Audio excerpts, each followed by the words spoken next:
Voilà, mesdames et messieurs, nous allons vite continuer notre programme avec cet invité qui est arrivé très tôt matin aujourd'hui, euh, Timothée Lenoir, qu'on ne présente plus. Timothée Lenoir qui était aux assises au lancement de l'enjeu de Matata Ampogno.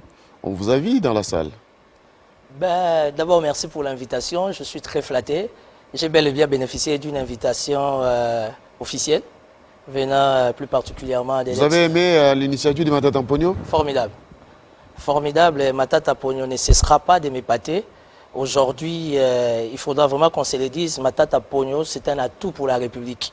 Et des atouts comme ça au sein de la République, nous devions apprendre bien les, pardon, les sauvegarder. Il n'y a pas que Matata, parce que la manière de Matata de faire, c'est la manière de Richard Mouyège de faire au là-bas, c'est la manière de Guy Luando, il est en train de réaliser, accompagner la jeunesse. Pourquoi pas cette bonne volonté du Donc gouverneur la Senghor création Bila. de passerelles pour la jeunesse par Matata Ampogno vous a émerveillé. Émerveillé, pardon, j'ai été épaté, j'ai été ébloui et c'était beau. J'ai compris qu'on peut être manager mais on n'est pas leader. Et Matata Pogno nous a vraiment communiqué une pensée, une idéologie pendant au moins 25-30 minutes. Homme politique que je suis, homme de la science que je suis. En tout cas, j'étais émerveillé et j'ai saisi l'opportunité pour bénéficier encore de beaucoup en termes de leçons. C'était formidable et j'encourage le professeur sénateur Matata Pogno. Ça, c'est une initiative qu'il faudra vraiment accompagner. Alors, nous revenons à notre thématique du jour. Le Premier ministre Samalou Kondé a lancé son programme au bureau de l'Assemblée nationale qui dirige le président Bosoko Diampouanga, accompagné de ses 4 vice-premiers ministres. Et alors, beaucoup de défis attendent ce gouvernement qui doit être investi d'ici là.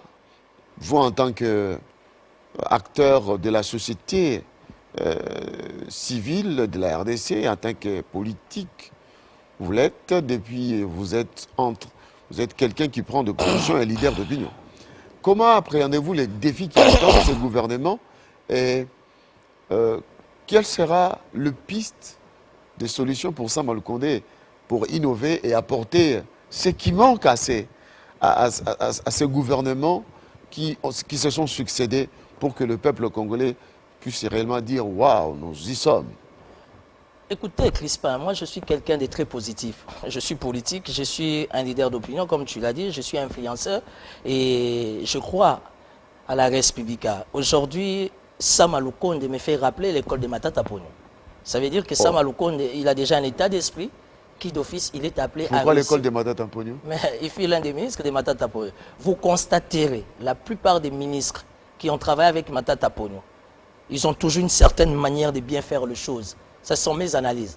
Rappelez-vous à l'époque, avec la loi sur la décentralisation, venant de l'honorable Sessanga, à l'époque, Richard Mouyège Manguez-Man, c'était ministre de l'Intérieur. Il a traité cette question, cette matière. Aujourd'hui, nous avons les découpages. Moi, je suis parmi les politiques qui ont comment dire, j'ai toujours apprécié, comment dire, cet aspect des découpages qui, aujourd'hui, ça permet à tous les jeunes comme moi, brillants, plus brillants que moi, d'émerger, de s'émouvoir. Vous allez à Chabunda, vous allez au Grand Bandundu, à Kikwiti, au Congo central, vous sentez que les jeunes sont partout impliqués dans la politique. La décentralisation a permis qu'on puisse avoir des dirigeants qui sont sortis du terroir, Voilà. qui travaillent dans les terroirs connus par le peuple. Voilà, La politique de proximité. voilà, découvrir les valeurs. Alors, Samalou Kondé, Warrior, les coachs, moi je l'accompagne, étant politique. Pourquoi? Parce que je crois, premièrement, à son devenir politique, et puis de deux, son choix. Déjà, sans complaisance, moi je suis quelqu'un... Mais est-ce que Sama aura à travailler et faire ressortir le Congo dans ce qu'on appelle le social du peuple? Parce que c'est ça, c'est là où on l'attend plus. Est-ce que Samalou Kondé est l'homme de la situation? Pourquoi pas oui? Pourquoi pas oui? Moi, je lui donne au moins 95% des chances. Du fait déjà, sa sélection a été bonne pour moi. Quand vous venez au niveau de la fonction publique, vous avez quelqu'un comme Jean-Pierre Liao, que je connais personnellement, je connais son état d'esprit. Ça veut dire qu'il va recadrer l'administration publique parce que le besoin est majeur. Vous prenez M. comme Lutundu, là, au niveau de la diplomatie. C'est un homme de tact. C'est un homme qui est doté d'un niveau super élevé de diplomatie. Ce sont des valeurs qu'il faut apprécier, qu'il faut reconnaître. Vous allez de ce côté, vous avez Maman F. Bazaïva, qui ne cesse de faire la fierté de la femme congolaise. Et vous allez de gauche à droite, vous avez Molendo Sakombi qui est aux affaires foncières. Aujourd'hui, au niveau des affaires foncières, il y a moins de soucis. Ça veut dire que les ministères s'assument. Donc, pour moi, Sama Lukonde, j'ai dit aujourd'hui, il faut lui donner beaucoup de crédit. Ce n'est pas facile par rapport aux contours, par rapport aux indicateurs, par rapport au contexte. Mais nous devions rester positifs parce que la République a besoin de nous. Il suffit juste qu'il y ait une prise de conscience au travers de ces gouvernements. Je sais que le timing posera problème. Donc, c'est un gouvernement qui est condamné qu'à réussir parce que le chef de ce gouvernement, ça serait le chef de Félix Antoine Tshisekedi Tshilombo. Évidemment, ce gouvernement ne peut que réussir. Pourquoi? D'abord, une fois échoué, l'échec. Comment dire, le premier bénéficiaire de cet échec, ce sera la première institution qui est le chef de l'État. Mais ce que j'aime aussi chez les premiers ministres, ça veut dire jeune, de mon âge. Il est déterminé. Je sens en lui, je vois en lui un niveau élevé de leadership. Ça veut dire que s'il s'y met, avec la petite expérience, l'expertise qu'il a, on peut aider la République à aller de l'avant. Moi, je reste positif parce que la sélection, elle était suffisamment bonne pour moi. Le programme présenté n'a pas encore été révélé parce que la première est réservée aux députés nationaux. Mais du moins, lors de l'audience lui accordée par le chef de l'État, le Premier ministre avait déjà présenté quelques pistes, quelques secteurs prioritaires pour son gouvernement. La sécurité. La sécurité, aujourd'hui, c'est très primordial.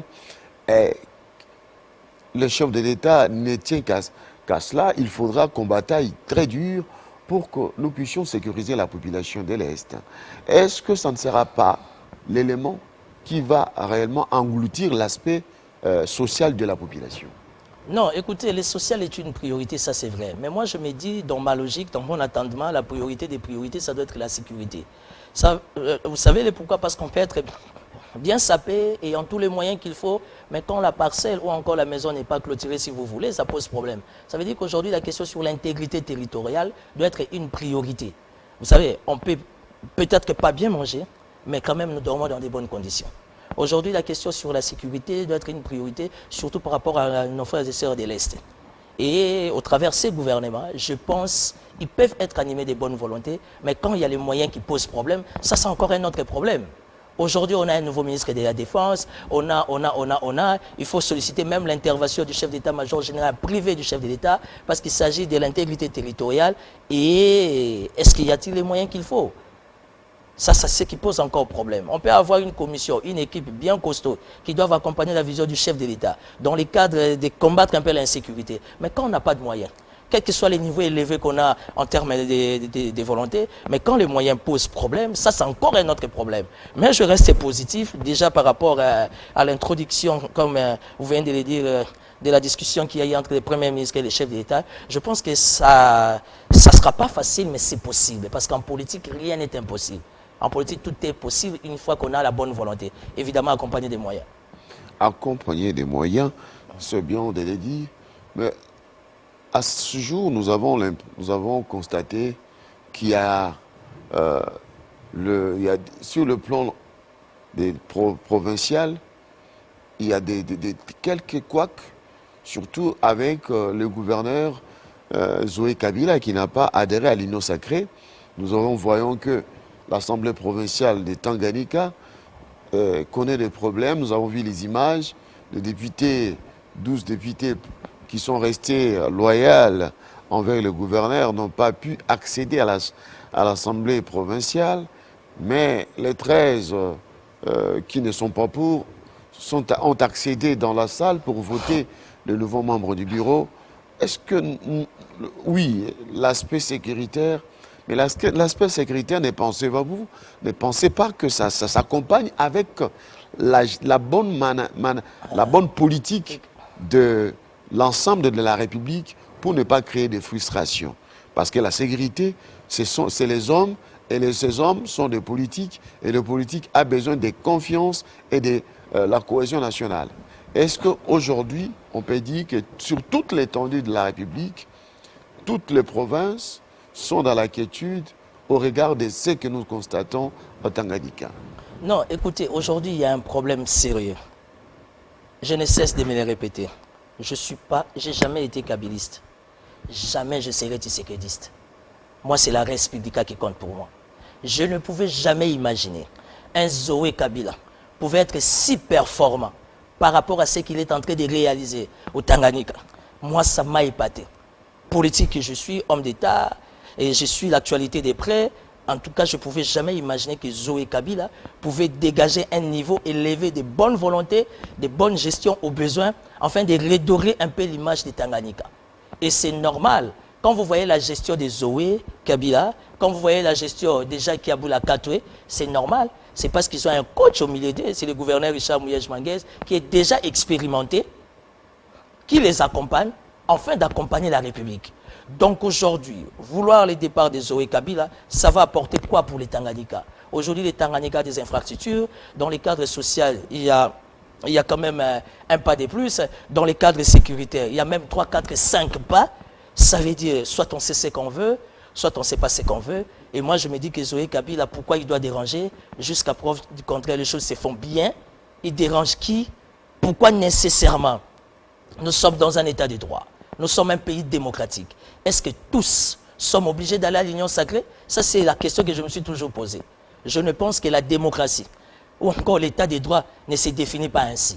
Donc, Zoé Kabila étant de l'union sacrée ou pas, le plus important, c'est son apport, cette bonne volonté, cette bonne gestion pour le peuple du Tanganyika. Alors, même chose. En parlant de Zoé Kabila, ça me pousse à poser la question. Depuis plusieurs mois, on entendait parler que du vice-gouverneur de Lualaba, son Excellence Madame Fifi Masuka. Mais la semaine passée, j'ai eu des réponses par le truchement de Jean-Marie Kassamba que le gouverneur Mouyej Manguez Mons était de retour à Kinshasa parce qu'il était malade. Il a retrouvé sa santé, que Dieu soit loué. Et je sais que vous êtes quelqu'un qui vous rendait souvent là-bas. Très proche à la province. Qu'est-ce qui se passe là-bas? Qui gouverne là-bas aujourd'hui? Et pourquoi Mouyej Manguez Mons est toujours à Kinshasa? Non, mais les lois là-bas, c'est connu de tout le monde. Les lois là-bas, un gouverneur. C'est Richard Mouyej Manguez Mons. Il n'y a pas de débat, il n'y a pas photo. Et il y a un vice-gouverneur, Madame Fifi. Seulement, le gouverneur Richard Mouyej était très malade, qu'il me soit permis de dire, étant l'un de ses collaborateurs proches, il était empoisonné. On s'est posé des questions, comment ça s'est passé. Le plus important, après 4 mois, Dieu a fait grâce, il s'est rétabli. Il est de retour à Kinshasa. Jusqu'à preuve du contraire, il est toujours dans sa convalescence. Ça veut dire que Richard Mouyej Manguez n'a pas de barrière pour rentrer au Lualaba. D'ailleurs, le Lualabin, en ce moment, il ne cesse de se mobiliser pour les retours du patriarche. Là-bas, on l'appelle les petits frères de Jésus-Christ. Et pourquoi? Parce que tout ce qu'il a posé en termes d'œuvres pour l'intérêt de la province, en fait... Avec Jean-Marie Kassamba, nous avons vu des édifices énormes construits à Lualaba. On ne s'imaginait pas parce qu'à l'époque du vote de la loi sur la décentralisation, avec à la tête du président à la tête de l'Assemblée nationale, le président de l'Assemblée nationale d'alors, Obé Mina Koundjala Djoko, et je me disais, à quoi sert la décentralisation? Mais pourquoi on y va? Pourquoi?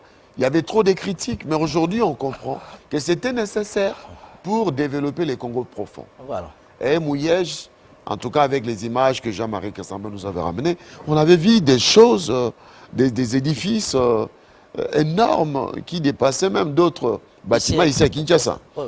Alors, il est en convalescence à Kinshasa. Il devra rentrer quand? Rentrer quand, ça ne dépend pas de lui, ça dépend de son médecin. Mais ce qui est plus important, c'est que la situation de Richard Mouyej s'améliore du point de vue sanitaire. Ça ne sert à rien de chercher des guerres inutiles. Il reste le seul unique gouverneur pour le Lualaba. Et il y a des rumeurs de gauche à droite. Richard Mouyej a associé ses enfants dans la politique. Il m'arrive d'aller très souvent au Lualaba. Et puis ce qui est avantageux d'aller au Lualaba, ça veut dire qu'après 4 mois, après 6 mois, vous avez un grand chantier. Nous sommes dans un pays dont le marché de l'emploi est maigre. Mais quand vous allez au Lualaba, le marché de l'emploi est ouvert. Pourquoi? Félicitations